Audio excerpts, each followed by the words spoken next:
Good evening. I'm Jim Axelrod. It has been a day of high tension in Ukraine, in particular the southern peninsula known as Crimea. Russia has sent thousands of troops into Crimea, where many ethnic Russians live. The troops were deployed after the Russian parliament gave President Vladimir Putin the go-ahead to use military force to protect Russian interests in Crimea. The new government of Ukraine, which had a revolution last weekend, has responded by moving its military to a state they call combat alert. UN Secretary General Ban Ki-moon says he is gravely concerned, and NATO says there's a, quote, urgent need for de-escalation. Elizabeth Palmer joins us now from southern Ukraine. Liz, what are you seeing?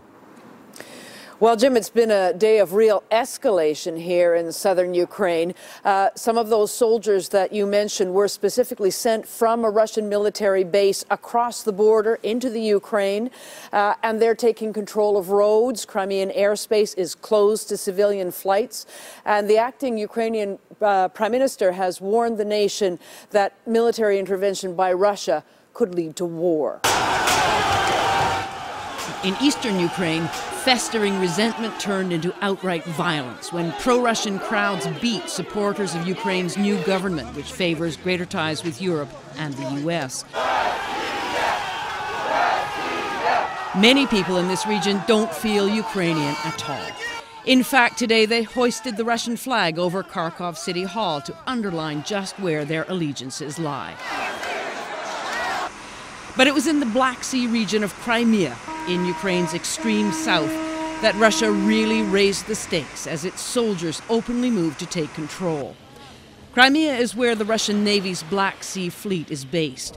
It's a strategic and a military prize. So when the recently appointed Prime Minister of Crimea, Sergei Aksyonov, appealed to President Vladimir Putin to, in his words, assist in providing peace and calm, Putin didn't hesitate.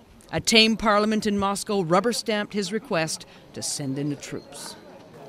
So President Putin has sharply raised the stakes here in Ukraine, especially after the warning from President Obama yesterday that there would be costs if Russia intervened militarily. Well, that is exactly what it's done. So the question is, now what? Elizabeth Palmer reporting for us tonight from southern Ukraine. Liz, thank you very much.